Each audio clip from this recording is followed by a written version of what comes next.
Hello, everyone. Russ of Aquariumax here, and I am here with Rachel of Pedes and Pods. Welcome, Rachel. Hi, thanks for having me today, Russ. Yeah, thanks for coming on. We've been talking about this for a while, and we finally managed to make it happen. So I'm excited. You do some really cool stuff. I know you've been keeping isopods and millipedes for a long time, as well as other arthropods and creatures. Can you tell us kind of what your areas of interest are in that realm? Yeah, sure. Yeah, so like you said, I keep a lot of isopods, millipedes. Main focus is on the bioactive stuff. A lot of the people that I work with are, looking for cleanup crews. So, the isopods and the Springtails are real important for that.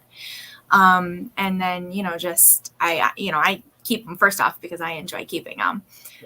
So yes, I do the isopods, millipedes, Springtails, and then I've been getting into some arachnids as well from a breeding perspective. And then I keep, some other things just for fun. I've got the blue death feigning beetles and some other things.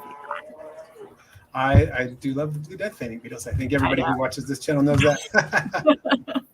Cool. So you do a little bit of everything, but with a focus on bioactive cleanup crews and stuff. So similar kind of the things that I do in a lot of ways. Cool. So I see Wally is in the chat. We've got Ashley in and Sherry Edwards, Christine, House of Crawlers, Cott Ketchum, HB Reptiles, Eric Clark, Kelly Blood. Excellent. A lot of people here. And Kelly Blood says she met you at the Medina show and has some of your isopods. So that's awesome. Cool. Great to hear that. Sean Meister's here too. Excellent. Well, welcome everybody. I hope I managed to catch everybody. I see Dan's here as well. The Bug Hub. Lots of people are popping in here. We've got around 20 people in the live stream. So we do have some questions from Patreon, Rachel, that they want to. I'll hand over the questions to you first, and if you want to field them, and then I can add anything if I have any additional thoughts. Sure, sounds good. Okay, first one is from Ashley, and she says, "I'm still curious why some Pruinosis isopod whiteout are indeed white, and others are more yellow. Any ideas as to why?" Well, I've noticed that too. I don't know if if it's a genetic thing, if it's where they're at in relation to the molt, with the Pruinosis, how they look changes a lot in that period up to where they molt. They get more of that powdery sheen to them. True. Good point. Is that something you've noticed, Russ? I have, and one thing that Laura at Smugbug mentioned too is that they will sequester carotenoids from their food, and that will change their color. And if you give them food, and I give mine a lot of food that has carotenoids in it, and a lot of us do because we're feeding fish food pellets and things like that, carrots, whatever. If you feed them foods that don't have it, they tend to whiten out. Although I think what you say too could definitely have an effect with the sheen that they have and how that reflects some of the light. I've noticed that when I take a picture of some that are slightly yellowish, that the light is right, their sheen kind of reduces the yellow effect, and you don't really see it. That's interesting. So I think that probably relates to what you were saying too. Yeah. And okay, New Droid says, also out of Ohio, has several of your cultures and sees you at Cleveland often. Cool. That's cool. Brian says, howdy from Minnesota. Gamal and Moon over Miami saying hi. There's Mickey M as well. Hello, Vince's Outdoor Adventures. Lots of people are coming in. Nice. So let's look at another question. This is from Eileen on Patreon again. She says, do you, Rachel, recommend changing cork bark for isopods intermittently? And if so, how often? For mine, the cork bark, some of the bigger colonies will actually, mine out in the cork bark. But for the most part, the cork bark is not something that they're consuming. So I would say, change out that cork bark if, they seem to be, getting in there and destabilizing it. But otherwise, I would just leave it in there as long as it's doing its job. Yeah. Yep. I would agree. I've noticed that a few species too, bigger colonies, like you said, and also a few species tend to munch on it more. Silisticus convexus has been mine that really will decimate cork bark a lot more quickly than most other species. And so Yeah. I've had to replace it with that species more often. But most of them, it takes so long that you don't even think about it. And then several years later, you're like, oh, that cork bark's a little smaller, but it's not that Yeah, big. exactly. Yeah. So cool. All right. It's nice to see everybody in the chat. I see. If I miss your name, sorry. There's a lot of things going on, but I see Theropod Hunters also in there. That's great. Have you here. So Ashley has another question on Patreon. Which springtails thrive best in which environments? Can springtails be used alone in terrariums? Sure.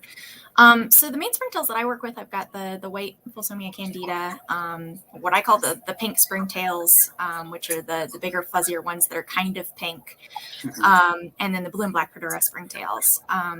So the white and the pink ones for me are the real basic ones, and that's just really up to personal preference. I find that the pink ones being a little bit bigger, if I've got something that's already growing mold, I'll put those in first.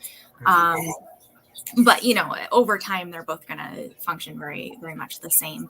And then the blue and black Peduras are the semi-aquatic ones. So if you've got like a paludarium or something like that, they can actually like get out onto the surface of the water and not just get trapped and drown. So those are nice for that.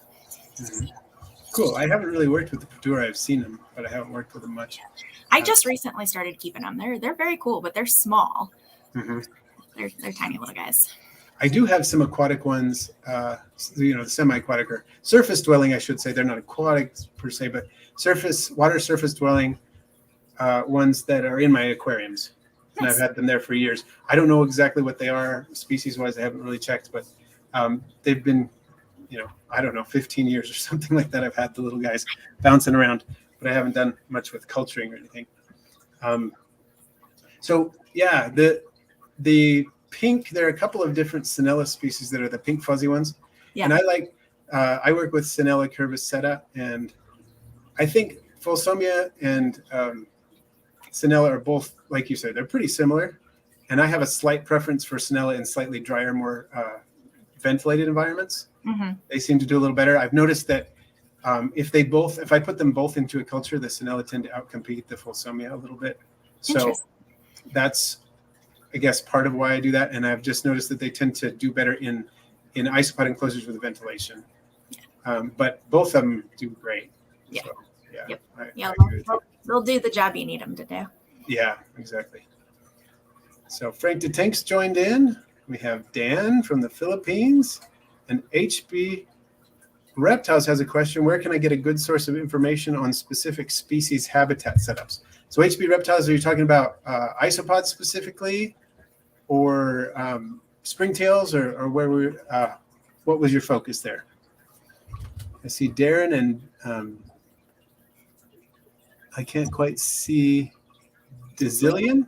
How do you say that? Dezillion? Okay. All right. And can springtails be used alone in terrariums? What would be your thoughts on that, Rachel? Yes, it just depends on what you're using them for.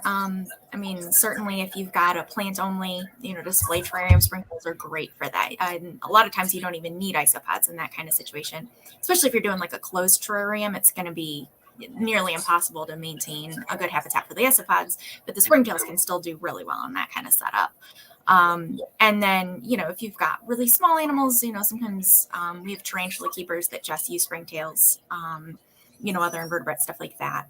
Springtails can be used successfully by themselves. It's usually when you have something that's making a lot larger waste that you really are going to benefit from having the isopods in there as well. Yep, totally agree. Makes sense. So HB Reptiles, okay, it's about isopods. Good source of information on specific species habitat setups. Well, we have guides on the website. I've got, some good resources on there. If you have specific questions about isopods, you're always welcome to message me and ask those questions. I know Russ has tons of videos and things like that on all the different types of specific isopods as well. Yep. And a lot of, there's a lot of resources out there now. So it's good to kind of look around. Like Rachel says, she has guides. I have guides. Laura at Smudbug has guides. Wally at Supreme Gecko, Supreme Isopod has it too. There's a lot of them. So Brian Anderson, yes, you can. I might not catch all the questions in the chat, but I will do my best to catch them and and then have Rachel and I will try to chime in on them. So go ahead. Supreme Gecko says, Rachel is an isopod superhero, but if there is one, which isopod is your arch enemy? Oh, I love it. I love it. Well, one that springs to mind immediately, somebody messaged me earlier today and asked about gold dots, and I don't have any of those because I killed them. So that's one that comes to mind. You're talking about Porcelio ornatus gold dot? Yep. Yeah, those are, I think those are one of those isopods where, everybody has specific isopods that thrive for them, and then talk to another one who's really experienced in isopods and say, no, I killed those, but I'm breeding these and you killed those. And it just, it happens. It's a thing. And everybody experiences that. It doesn't matter who you are. You're going to have, colony crashes that you don't know what happened. And it happens. I had a colony crash with my Armadillidium klugi Dubrovnik red face. Oh, it's just miserable. I think I have a couple of tiny ones left. That's about it. I think my most heartbreaking crash was my first time with rubber duckies. I had a colony. They were doing really, really well. I upgraded them and they all died. It was just terrible. So. Yeah. And I've heard that the upgrade seems to be, who was saying, I think it was Laura at Smugglug said, Cubaris are as hands off as possible because you need change in their environment and they freak out. Yep. And I had a similar problem with rubber duckies. My first group, I started with 10 and had 10 for a long time, and none of them died, but I didn't get any babies. And then all of a sudden I lost 7 of them, just boom. What's going on? And I had 3 left, and then I bought 3 more, and now I have a big colony. It's, well, not huge, but I've got, I don't know, 60, 70, 80, I don't know how many exactly. So yeah, but it happens to everybody, like you said. And I think that's something that I'm glad you acknowledged that, because not everybody wants to talk about it, but it's important to talk about it, because then we learn and people feel better about themselves when it happens to them. And, it's just something that needs to happen. So like Supreme Gecko said, like you did, everybody has that one isopod. So, okay. Brian Anderson asks, very new to isopods, and I have dairy cows and powder oranges in the same enclosure. Will they be okay together, or will they outcompete each other? I mean, if you can separate them out, I think that's always going to be the best option, especially with dairy cows and powder oranges, because they're both so prolific. It's always better to separate them out. I mean, if you've got some mixed in, it's not going to be the end of the world. But, if you definitely want to keep them each, it's always better to have separate cultures of them. Yep. And those two species, are so prolific that it's hard to say who's going to be the winner, but eventually one of them probably would be. Yep. It might take 3 years, but it'd probably happen. Okay, so let's go to another question on Patreon. Sandy Sizemore. Curious about the various Springtails, which ones are the best for which types and enclosures? Okay, so we kind of covered that already. Then Sandy has another question, though. I'm thinking of selling isos and mourning geckos and blue-tongued skinks at expos this fall. What tips do you have for a newbie? So we'll start with that. She has some more questions, but let's start with that. Tips for a newbie selling at an expo. Sure. Take a good selection. You never know what people are going to be looking for at the expos. Don't not take something because you think people won't be looking for it. Worst case, you pack something up and you bring it back home with you. I'd rather, take something and not need it than not take something and have somebody come up and ask you for it. You go, oh man, I left that at home.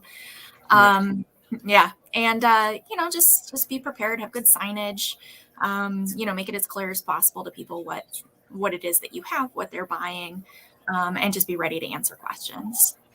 That's really the most important thing about being at an expo. You're there to talk to people. Yep. That's a very good point. I think people are much more likely to not only respect you as a person and as a vendor, but also come back. Yeah. If you're willing to answer questions. Yep. Very good points. Okay. Let's see. We're going to go back to Sandy's question, so I make sure to not forget. She says, have you seen any of the evil dark underside of expos? Tell us about it, what to watch for, and what do we do if we run into liars and cheats, as I have as an expo shopper? Yeah. Unfortunately, that is absolutely part of the expos. You have people there that really know their stuff, and you have people there that are just looking to offload as much stuff as possible. So if you're not sure, stop and talk to the vendors. If they can't answer your questions, that's always a red flag. They should be able to tell you everything you need to know about the animal that you're buying. They should be able to tell you, where they got it, where it came from, care on it, all of that stuff. So, and if they won't take the time to answer your questions, that's a red flag as well. Yep. Very good advice. They have to be both willing and able to answer. And I mean, we understand, everybody knows there's sometimes where you're just swamped and you've got 10 people at the table, and, that might just be a case of, circle back and talk to them when they're less busy. But if it's simply they can't answer your questions or they won't answer your questions, then that's definitely a red flag. Right. Very good point. So Ashley said you ended up with her Nazada mix. I did. Cool. They're doing great. Are they? Awesome. Yeah, I might have to contact you about that at some point and get some offspring from that group. I really like Nazada, and I think they're totally underrated. I completely agree. I've got 2 mixes. Well, I mean, I have just regular wild type, but I have 2. I call them the candy mix because they're just all different colors. But I've got the Ohio natives and I've got the Wisconsin natives now from Ashley. That I'm keeping separate just because they're very unique from each other. Different localities, yeah. Mm-hmm. Nice. Yeah, that candy mix sounds pretty great. Right now I have peaches that I got from Oren a billion years ago, like one of my earliest isopods I ever got. Then I have whiteouts that come from Alan Joan, and there's a few. He was still isolating this particular strain of whiteouts, so there's some wild types, and there's still a few. And then I've got pearls from the Bug Hub, and they're all fantastic. I love them. I want to get some oranges at some point too, because they look a little different from the peaches. Yeah, so I definitely want to do that at some point. Yeah, my Ohio mix is peach, orange, and purple, and then like a grayish. Oh, you've got some of the purples in there too. Mm-hmm. Nice. Mm-hmm. Nice. So Bug Hub says he hasn't had problems when moving Cubaris, so that's cool. Good. Yeah, you have that kind of luck. We all need that kind of luck. Oh, thank you, Wally. I can't see the likes because I'm running off of StreamYard and it doesn't show me the likes. It only shows me how many people are in the stream. But I appreciate you getting people to hit that like button, and Frank too, Frank the Tank. So Dan has a question. Rachel, you have such a cool collection of Springtails. Do you have a favorite to keep aside from just a cleanup tool? Any new ones you're looking to keep? I'm all about color, so I'd love to get my hands on some of the, those pink and red ones. I know they're out there, but I haven't seen them in the hobby here in the States yet. Mm-hmm. But I think they're out there here, so that would be cool. Yeah, I know they have there's like an orange, like a bright orange type they keep in Spain too. Yeah, there's some really cool ones there. And I think who's keeping it? I'm trying to remember if it was. I think it's Kyle has a colony of giant Springtails, like That's 5 millimeters long, something like that. So that would be really cool to see. Yeah, yeah, that would be really neat. So Eric would like to know what inspired you to start selling. I mean, I kind of had it in mind for a while. Really back when I first started keeping millipedes. I was curious if there'd be a market for it. And then got into keeping the isopods and everything for the bioactive stuff. And that's when I said, okay, I can do this. I can make a business out of this. Mm-hmm. Cool. And how many shows do you do every year? So I have 3 regular shows every month, and then I have a 4th show every other month that's a regular show. And then we started doing some of the regional shows as well. So it's quite a few. You're pretty busy then. Yeah. Yes. Doing shows. And my husband and I both work full time as well. So yeah. Extra busy. Yes. Yeah. We only get generally 2 shows in my area. Yeah. And then they're going to do a 3rd this year, and hopefully that shows up. But it's hard to put that much work into it when you can only do that many shows in my area. Yeah. I mean, We have a ton of shows in Ohio. I mean, it seems, every month there's a new one popping up too. So, we do the ones that are fairly close to us. There's the Columbus one is about 2.5 hours, and then the one out in Fremont's about 2 hours. So that's kind of like the max that I like to drive for a regular show. And then the Cleveland, which is in Medina, and Northeast Ohio and Girard are under an hour, which is nice. Oh, that is nice when you have one that close. Oh, my one of our kittens wants to say hi. She jumped into my lap. Her name is Bug, appropriately enough. Love it. And I didn't name her that, but it works out. I like it. So Supreme Gecko has a tip too. He says, as a customer, please ask to see the isopods before walking out with a $120 container of rubber duckies, only to get home and have 4 out of 12 alive. Yes, absolutely. And that's just something I do, out of habit, is I always open up the containers. I mean, if you've ever seen me, I open up the containers, but I also put them on just a small amount of moss too. I'm not burying them in substrate or anything, because I want people to be able to see what they're getting and know that it's okay. Yeah, no, that's smart. Yeah. I mean, especially, we travel with everything in coolers, but you never know. I mean, something could happen. So I always check them when I put them out on the table, and then check them before people leave with them. That's a very good point. And one thing I would add too is that as a customer, you just mentioned bringing coolers. Mm-hmm. As a customer, do that too. Yeah. Even if of course, you're not going to go leave your animal in the car and then come back in an hour and drive away. You're not going to do that because that would kill them in most cases with the weather the way it is. But whether from too much cold, too much heat, whatever it is. But bring a cooler or some other insulated container to put them in as you're driving home. Because even I've had people, I remember someone bought something from me, and I think they were isopods. It's been a while. Not at a show, but just they came to my house and bought them and set them on their dashboard in the sun in summer here in the Southwest, Boom, they were dead in moments. And then they came back and they're like, I'm sorry I killed these. And so I didn't, that was just, to me, it was common sense. You don't put bugs on your dashboard when it's, 100 degrees outside and it's 130 on your dashboard. But, bringing something to help protect them on the way home is good too. Yeah. Like I completely agree. And people don't think about it either. I know one of the shows that we do regularly last summer ended up putting signs out to tell people not to leave their animals in the car, because I guess they had some issues with people doing that. And then, getting angry at vendors for selling them defective animals when it was just they were leaving them in the cars. So just killing them. Yeah. People don't think about it all the time. Right. So yeah, don't put them in your car at all until you get in the car. And when you do, have something that's insulated to protect them. Yeah, exactly. Okay, let's see. Trying to catch over. Okay, Theropod Hunter wants to know which Springtail species are arid. So, I mean, none of the ones that I keep are technically arid. However, the whites and pinks you can use in arid setups. You do just have to maintain a moist area for them. It's the same as with the isopods. You can't let them dry out completely, or they'll desiccate and die. Right. That is a good point. Sorry, I had a kitten leaping on me and trying to eat my little orange cord here. So, are you going to be good? I hope so. She's a really nice little kitty, but she's very curious and the most playful cat I've ever seen in my life. So, nothing wrong with that. I see Eileen O'Donnell and Vocabulous are in the house. Welcome.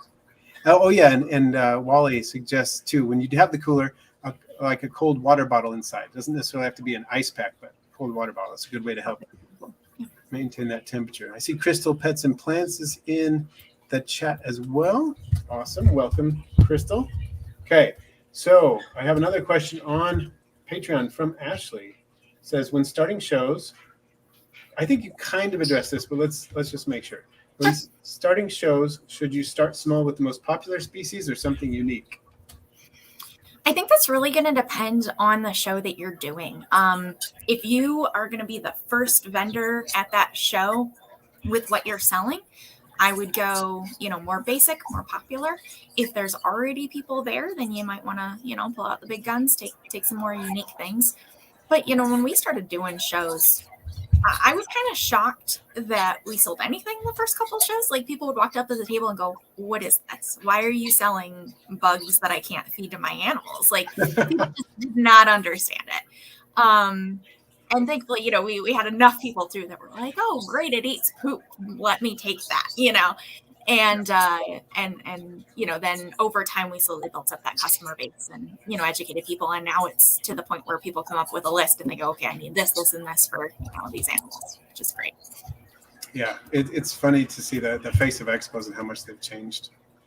When I first started coming to expos, you could find dwarf whites, maybe springtails, and possibly some Porcelio Scabra orange.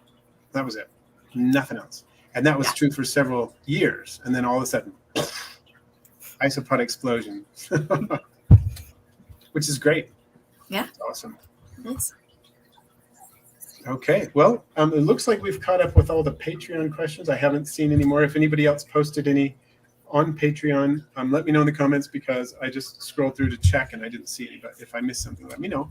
And then so we'll take some more questions from the chat, but also we wanted to give you a chance to show us your bug cam. Show us some more critters. Yeah. So what would you like to show us first? Oh, well, let's look at some of the isopods since we've been talking about them. Cool. I just brought some friends.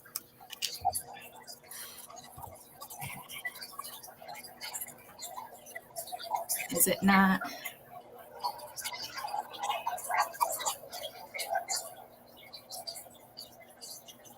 There we go. Okay, I'm going to put it in solo layout here and take a look. No, it's backwards for me. Okay. Get the focus. I don't know if I can zoom in on that any, but so these are some of my yellow zebras. If anybody's ever talked to me at a show, you know, my first thing when you ask is, "Oh, zebras are my favorite," and that's because they're my favorite. So we're going to start with these guys. Yellow zebras, I love it. I love it. I love the regular zebras. I love the yellow zebras. I love the high white zebras. And they're fantastic. I've been working on a real clean line zebra line for a while. I haven't released yet, but eventually I will. Oh, that's awesome. When you do, I'll probably come knocking at your door. I'll let you know. Don't eat my corn. I'm being excessively picky with them at this point, so we'll get there eventually. Oh yeah, I love yellow zebras, and that's on my list. That's on my list of species and morphs that I don't have that I want to get someday, for sure. When I get enough of the yellows going, I'm gonna start doing a real clean line version of the yellows as well. Have you found that the yellows tend to be more spotted than striped in general, or? I have some of both, so I'm just hoping to get enough of the striped ones to really get some nice stripes going. Cool. These are the Prunosis Oreo crumbles, which love those. I'm just a huge fan of. Prunosis are my favorite for bioactive cleaners, and then you know the fact that they come in so many colors is a plus too. Yeah, they are fantastic, hard to beat. And there too, generally when people ask me, what do I want in my bioactive? I say Prunosis. It's what you want. And it's almost always true. It just depends. I don't really like them as much for really humid, low ventilation vivariums. But other than that, that's pretty much it. That's the one. Yeah. So do you have a favorite? Did you say the Oreo crumbles are your favorite? Yeah, the Oreo crumbles are my current favorite. I just got some orange creams too, which are the white and orange, which are pretty cool. But I do like these Oreo crumbles. They're pretty nice. Me too. I have 2 bins of those. I love them so much. Oh, you don't want to know how many bins of Prunosis I have. I condense some down and it's still out of control. Gosh. Yeah, I actually have some really giant bins I'm experimenting with Prunosis to see how big I can get them. Yeah, nice. I like it. Fun. These are the Marina papaya, which are lots of fun. Yeah. One of the few big isopods. Okay, I know. Yeah, I think so. Yeah, okay. I can see them pretty well. Can I chime in the chat if you can see them pretty well, everybody? Let us know how well you're seeing them. So, somebody had a question. Kelly wants to know why you love zebras so much. they're so cute. They're like the classic roly-polies that roll up in a ball, but they've got stripes. I mean, it's just hard to beat that. Plus, they're super surface active, so you always see them when they're out. I love that about him too. It was when Bugs in Cyberspace, he was the first person to sell them in the U.S., I think. And that's who I got mine from. Yeah, I got them from Peter. Yeah, and when he listed those, I just thought, wow, that's amazing. I don't think I'll buy any right now because they're expensive, but they were amazing. I got one of my big male Bolivaris out here. One of the coolest isopods out there. Yeah, sure. I agree. Very cool. Okay. You want something big. These guys are huge. Yeah. That is one of the few Porcellio species, the large Mediterranean Porcellio species I don't have. I need to get those into. Oh, yeah. Yeah, you do. They're great. Very cool. And then, so Supreme Gecko wants to know, do you think the papaya are slower breeders than just the wild type Marina? So, I haven't had the papaya as long, but I want to say yes. I have definitely, I'm starting to get a baby boom right now, but it has taken a lot longer than just the regular Marina. With them being an albino morph, I don't think that's too surprising. Yeah, a lot of albinos are a little less robust that way. Makes sense. Kelly Blood says that thing looks so prehistoric. True. Yeah, I completely agree.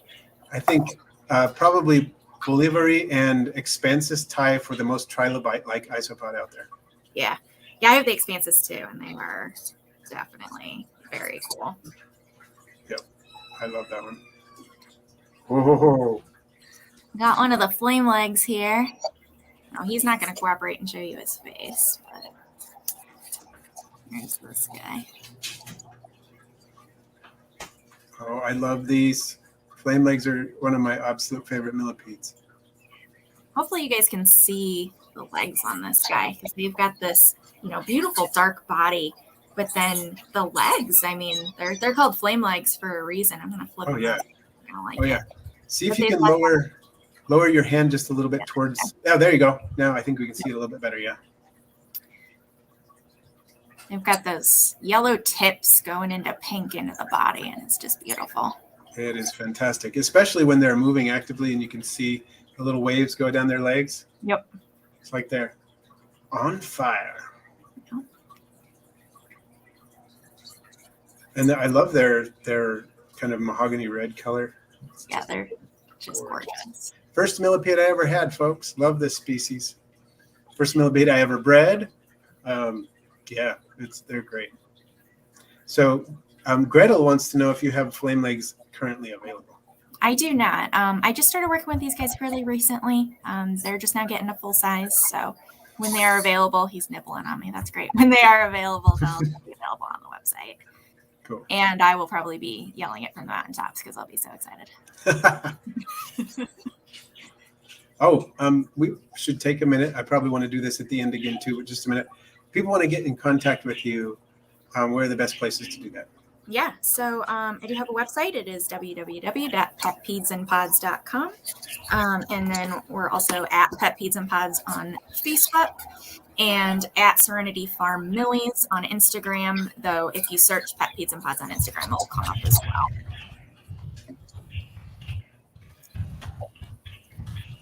Okay, I'm going to make sure I got that right. I'm going to put the banner up.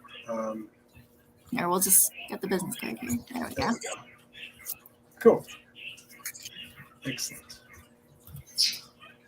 And then I also brought a couple of arachnids to look at. These are the ornate harvestmen. Russ, you want to pronounce that for me? I always say Vonones ornata. So you make it sound way better. So let's see. So these guys actually fluoresce under black light. Let's see if we can see that. I don't know if we're going to be able to do that. All right. I can't tell on my end. Can you guys see? And your house lights are down, right? Yeah. I'm not really seeing it. I'm seeing the black light, but I'm not seeing the fluorescence so much. No. Right. I don't know if the camera's. Oh, I think I saw a little bit. I think that's my cup. Yeah. Oh, it's just the edges of the cup. Okay. Yeah, that's too bad. It's worth a try. Yeah. Got some pictures on Instagram if you want to see them. It is really cool that the striping on them fluoresces, and it's really neat.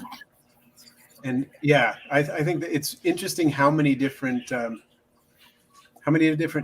among arthropods fluoresce we didn't know about. We knew about scorpions first, and then we started discovering it in many other interesting places. So these guys are really fun to take to shows because if you see how they're sitting right now, when they go to sleep, they just sleep with their legs in broken positions, and they look dead all the time. And so if they're just sitting like this at shows, you would not believe how many people come up to my table and go, those are dead, right? And then we poke them and they're not dead. It's always good times. Oh, that's cool. What do we got here? And then I got one more thing. Cool. And that is this adorable little girl. Oh, there she is. This is Natasha. She is one of my regal jumping spiders. Everybody see Natasha? She's the cutest. Let's see. Yep, now we can see her pretty well, I think. I don't want to poke her too bad. She's real fat, so she's probably working on more eggs for me, so I don't want to poke her too much. But Natasha is currently the mother of all of the baby jumping spiders that I have right now. Awesome. Which is many. Yeah, I think I saw a post that you did on that. You've got, how many do you have? Do you know? Oh, it's a lot. It's a lot. I don't have her most recent clutch. I don't have separated out yet because they just started dispersing not too long ago. Okay. Yep. Gotta love the regal jumpers. There's probably no better friendly pet spider out there. Oh, they're so nice. I have mine all over my desk. So when I'm working at home, they just kind of hang out with me, and they're always very interested in what you're doing. And yeah, they're super fun. I have a lot of people that keep them as their first, spider because they're such great ambassador spiders. Yeah, that's the only spider my wife is really comfortable having as a pet in the house. I think a lot of people, they're good gateway spiders. Mm-hmm. Yep. And gateway arthropods as far as that goes. Yeah, absolutely. Okay, let's see. So Theropod Hunter wants to know if Erisis species available in the USA. Is that the velvet spider? I think it is. Erisis? I think so. I've seen them like online. I've never seen them in person though. Yeah, I know that I think Richard at the Tarantula Collective recently got some. Oh, that's the ladybird spiders, and they're also velvet spiders. So yes, they're both. Yes. Yeah, Richard has an Erisis, I believe. He does have a velvet spider. I don't know if it's that genus or not. So there you go. But check out the Tarantula Collective for more about that because he's got a velvet spider, at least one. I think he has more than one actually, if I remember correctly. Okay, so very cool. So how many species, Dan asks, how many species of Harvestmen do you keep? Do they have fairly different behaviors or personalities? Yeah, so I just have the ornates right now. So. I am fascinated by them. I sometimes hope to keep them someday if I can convince my wife to allow me to. Can you explain a little bit about the husbandry? I have a good idea of how the husbandry goes, but I don't think people really understand how different these are from many other arachnids in terms of... Yeah, for sure. So I actually, they are very moist. I see people keep them real dry and then wonder why they all die. But I actually keep them with some millipedes. I have some Florida ivories in just for interest. Mm-hmm. So I've got them in a bioactive. They've got, probably 4 or 5 inches of substrate. It is live planted. Room temperature, I don't heat them or anything like that. And then they do eat solid food. So fish food's really great for them. You can give them pre-killed like crickets or roaches. And then I have springtails and dwarf purples in with them. I've never seen them take live prey, but it's there if they want it. Mm-hmm. And then, I started, I think, with a group of 6, and they've done very well for me. I've had quite a lot out of that group of 6. Awesome. Someone offered me a group because theirs had been breeding, and I asked my wife, and I said, look, and she said, well, let me see what they look like. And I showed her, and she was like, oh, no, thank you. It was so sad. Yeah. Yeah, so I always like to explain to people that they are really derpy. Like, they're very slow. They're not very coordinated. Like, when they come out to walk, it's a sight to see because they're just not very coordinated. And you watch the little legs go, and you're like, wow, I can't believe you get from point A to point B walking like that. And sometimes they like climb up onto things, and then they fall off of the things, and they're really fun. They're definitely slow, non-threatening arachnids. Yeah, they're ponderous. Yeah. And they kind of remind me of sort of the vibe of some of the like Armadillidium isopods if they were an arachnid. Kind of like that. Oh, absolutely. Absolutely. Yeah, they're pretty cool. So so Sean Meister is asking if Harvestmen is the same as Daddy Longlegs.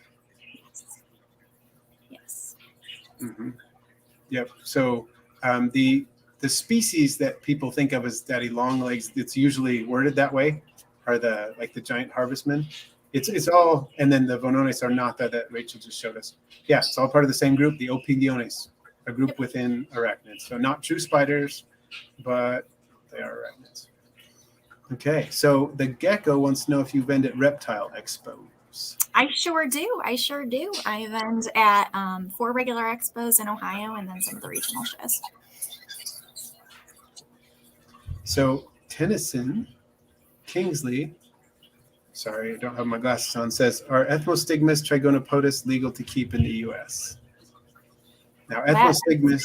That looks like a centipede species? It is a centipede, yeah. Ethmostigmas is a centipede genus.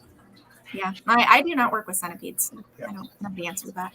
I work with centipedes to some extent, but I've never worked with Ethmostigmas, have looked into it a little bit, and I'm not sure of the status of Ethmostigmas right now, whether or not they can be kept in the U.S. I know some people were captive breeding them in the U.S. a while ago.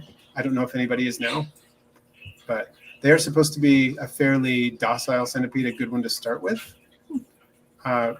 And they don't have very powerful venom. You want to, start with something that's not hot, obviously, and many of us want to stay there, like me. I don't want it to keep anything hot. So not a bad species to start with, but I just don't know what the legal status is right now. Okay, so Dan Beard wants to know how many Harvestmen are in an enclosure for your ornate Harvestmen. Yeah, so I have mine in a 10-gallon, and there's a lot. I cannot give you an exact count. They have lots of hiding places, and they've even got, some burrows down into the dirt that just kind of are naturally occurring. So there's a lot in there. They do not need a lot of space, which is nice. They are communal, and they don't take up a lot of space. You can keep 1 or 2 in, a very small container, which is nice. Yeah, and I love the fact that they're communal. That's fairly rare with arachnids in general. And do you in a planted container, do you see them a lot? Do you see, I mean, you're not going to see all of them because, like you said, a lot of them are hiding at various times, but can you look at there in any given time and say, oh, look at all these Harvestmen kicking around? During the day, almost never.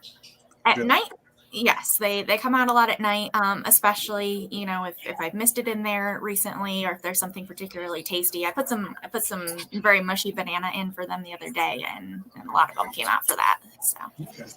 I love the fact that they're omnivorous and they don't need necessarily to eat live food. I mean, yeah. Like you said, you have never even seen yours take live prey. They're munching on the fish food and things like that. So that's really cool. They're a big fan of like the soft fruits and veggies, like overripe cucumber and banana and stuff. They really enjoy that. Yeah, it's fun. Arachnids that do that kind of thing. I can't think of a whole lot of others that would do that. So it's cool.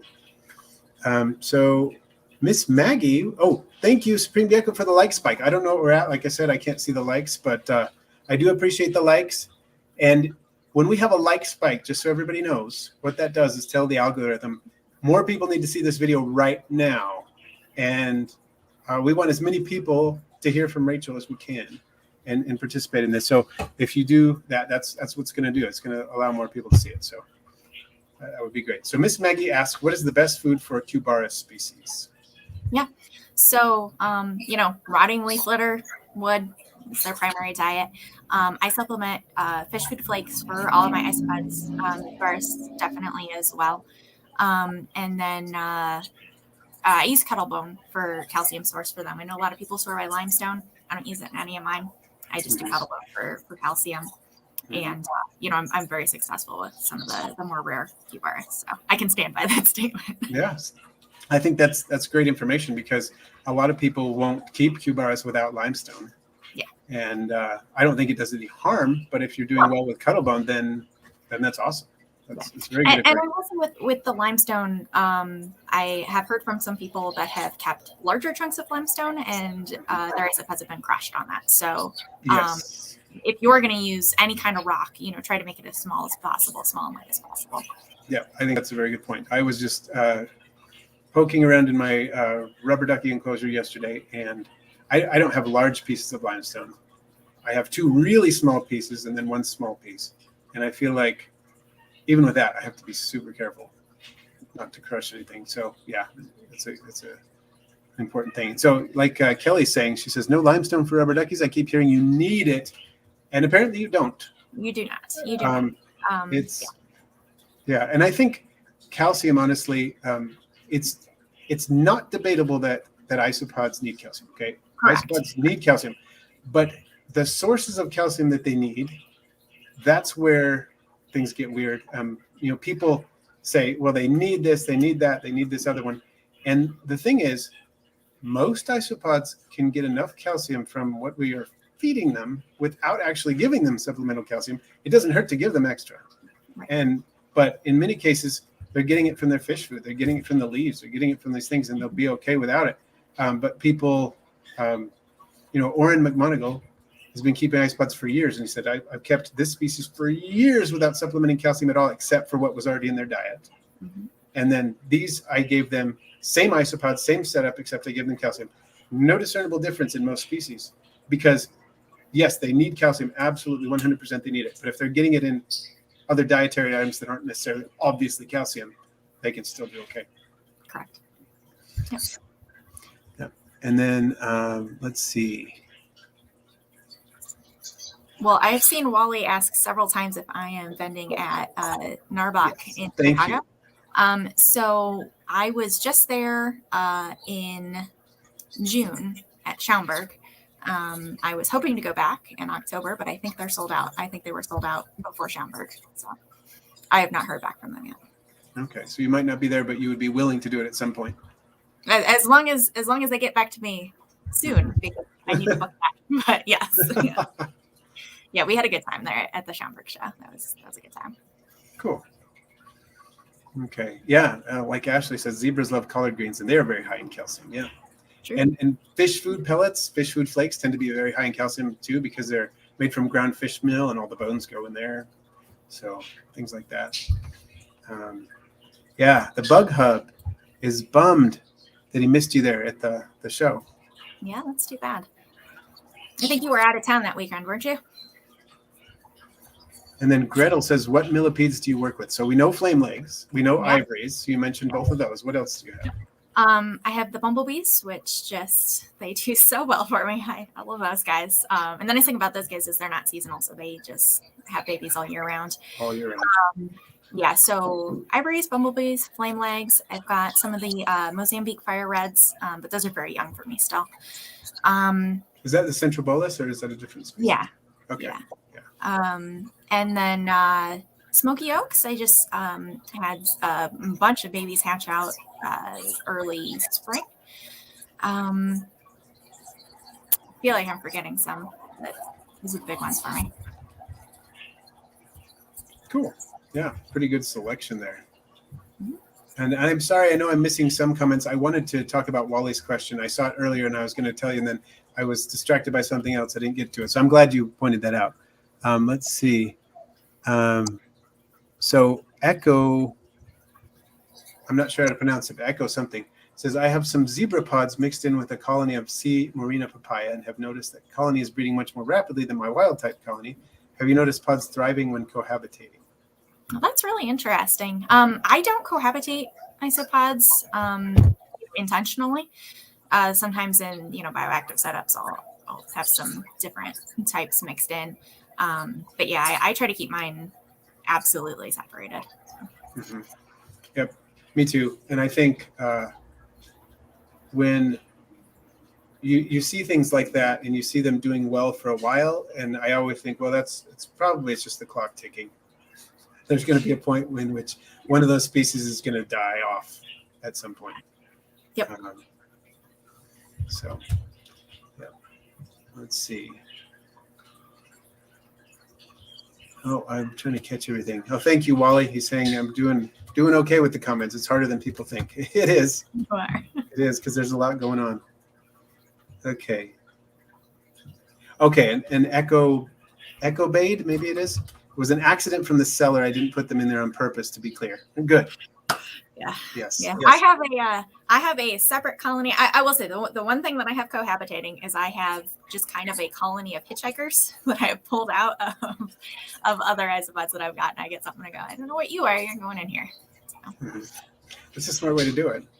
I have noticed too that I have a long time ago, a couple of Porcellio scaber got into my my Porcellio Hoffmannsegei colony, and I'm constantly still.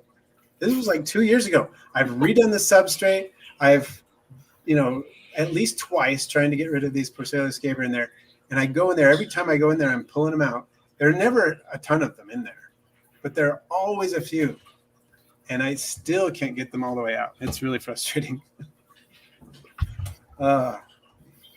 So, okay, this is a great question from Wally, and considering the video series on his channel about the king of isopods, this is awesome. He wants to know, what's the king of isopods in your opinion? In my opinion. Well, we already talked about how zebras are my favorites. They're my favorites, and they will probably always be my favorites. In terms of bioactive, it's the Perunosus, hands down. King of bioactive, Perunosus. I know Wally loves his Hoffmannsegei. And in terms of size, yeah, absolutely, they're the king. You're basically, you're asking me to pick a favorite, and they're all my favorite. Russ, they're all my favorite. Yes. Yep. We share a favorite. This is kind of a joke from Instagram, because for a long time, whenever Rachel would post something on Instagram, I'd say, these are one of my favorites. And she'd say, mine too. And I'd keep going like that. And finally, she just said, aren't they all your favorite? Yeah, you got me. So, okay, Scott's Animal Adventures popped in for a minute. He's in the UK, so it's time to sleep, but he's going to watch the replays. Excellent. Thank you for popping in. Thanks for stopping by. Yeah. Let's see. What else we got here? I'm trying to make sure I'm not missing anything. But I probably am. A hard time for not picking up it. So the zebras, I told you, they're my favorite. Okay. Yep. So she has definitely declared her favorite as zebra isopods. I love zebras, but I love so many others. I have not picked a favorite yet. Even if I pick a genus and say, what's my favorite in this genus, still fight with myself about it. There's just so many good options. That's the great thing about keeping isopods, is there's just so many good options. Mm-hmm. Yeah, that's why I have 45 different species or whatever. I don't know how many. I need to check again. But yeah, that's why, because there are so many options and I can't pick a favorite. Mm-hmm. Scott's favorite are Sevilla Caramel or Silvestri. Those are cool. And Dan B wants to know if I'm going to do a video from Moth Week, and he's referring to my trip down to Arizona with Sky Island Adventures, including, that's Peter from Bugs in Cyberspace. His new business is Sky Island Adventures, and he works along with Jesse from Shapes in Nature.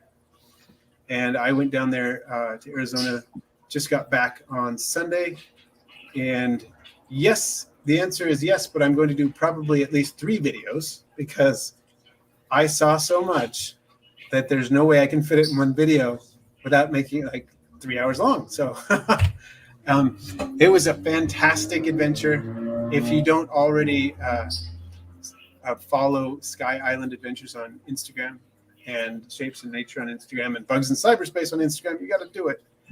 I have posted a couple of little teasers on Instagram from that trip.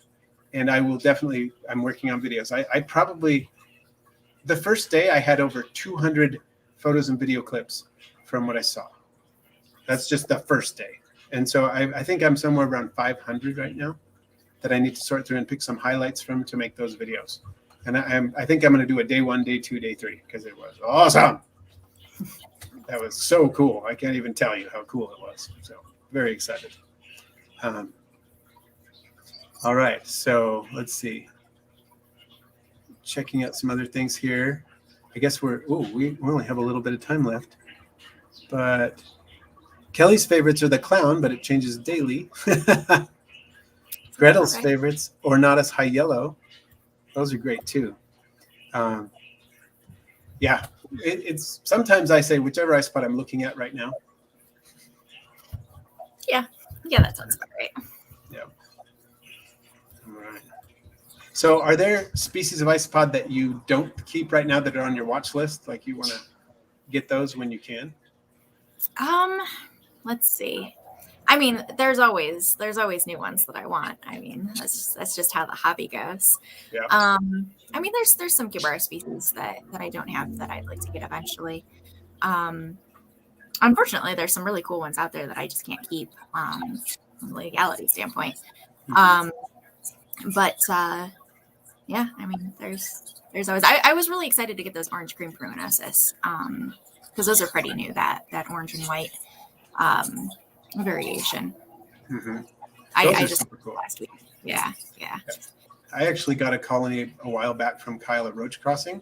It was breeding really well, producing all these babies, and I had it in a fairly small container. And I was about to move it upgrade it because it was, starting to do really well in there and everything. And then the weather changed and caught me off guard and crashed it. I was so bummed. I'm still bummed every time I think about it. Oh, yeah, that's so sad. That's the worst. Yeah. Sometimes that's Pokemon. They are like Pokemon. So that was a comment about that. Oh yeah. Yes. They are like Pokemon. You got to catch them all. It's true. Yep. But okay, so Ashley is not sure if giant canyons are her favorite, but they're one of them because she said giant canyons are my favorite. And Mickey M is Magnificus is her favorite today, and Werneri. Those are both awesome. Those are great. Yeah. Yep. Cool. So, what do you think about the Merulanella? I think they're really cool. I can't keep them, but I think they're really cool. Yeah, I'm hoping someday to be able to keep them. I can't either, but someday. I hear they're day active and they're so brightly colored, and what's not to like? I know, they're incredible. Do you have any isopod that if there were one species that you had to get rid of, what would it be? If I had to get rid of, it'd be the Scabers. Man, everybody else likes them, and they're just like, not that I don't like them, but they're probably at the bottom for me. Yeah. I find when I compare isopods, they're definitely not on the top of my list either. They're cool. Yeah. They're cool, but the fact that, for example, you breed Dalmatians and then you breed orange Dalmatians or whatever, and pretty soon you have a bunch of white. Yeah, and I'm really picky about my color morphs. Like, I want them to be real nice, and I had to completely start my Dalmatians over because they just sucked. It's not that they were completely white. It was just like, this one has one spot on it, and right. Yeah, right. Yeah, and I think the orange koi are nice because they tend to keep a lot of pattern on them. And I love the lavas. Yeah. If I had to pick a scaber, it's the lavas. I haven't picked those up yet. I want, and that's something where I really want to see them in person because I feel like I'm going to be really picky about those too. Yeah. And the interesting thing is with the genetics of those, you get some that are low expression, but it doesn't matter because they're going to produce high expressions if you cross two low expressions. So they're like a different thing, not like Dalmatians where you end up losing 99% of the color after a couple of generations. Yeah. So Echo Bade is C. Morena is the favorite. Eileen O'Donnell, Armadillidiums are the favorite. Kelly loves Scabers, Kelly Blood. Ashley's also not a Scaber fan. So we're getting We're getting some team dynamics going on. So Miss Maggie wants to know, I guess we've got to close up in just a second, but Miss Maggie wants to know, are all Merulanella illegal in all U.S. states? Why are they even illegal anyway? Yeah. So when I talked to the USDA about it, they said they weren't issuing permits for them because they didn't have any knowledge of them being established anywhere in the U.S. And the way they issue permits is, as long as something is here already, then they'll consider issuing permits, and then that's by state level. Right. But yeah, the Merulanella, they're just not here anymore. Yeah. And I've heard similar things from USDA. And here's a weird thing though. How likely it is that Merulanella are going to be established anywhere except for maybe Florida or Southern California. Right. Yeah. So hopefully we got somewhere with that because yeah, exactly. I live in Ohio. We have winter. Yeah, they're not going to make it. There's no way.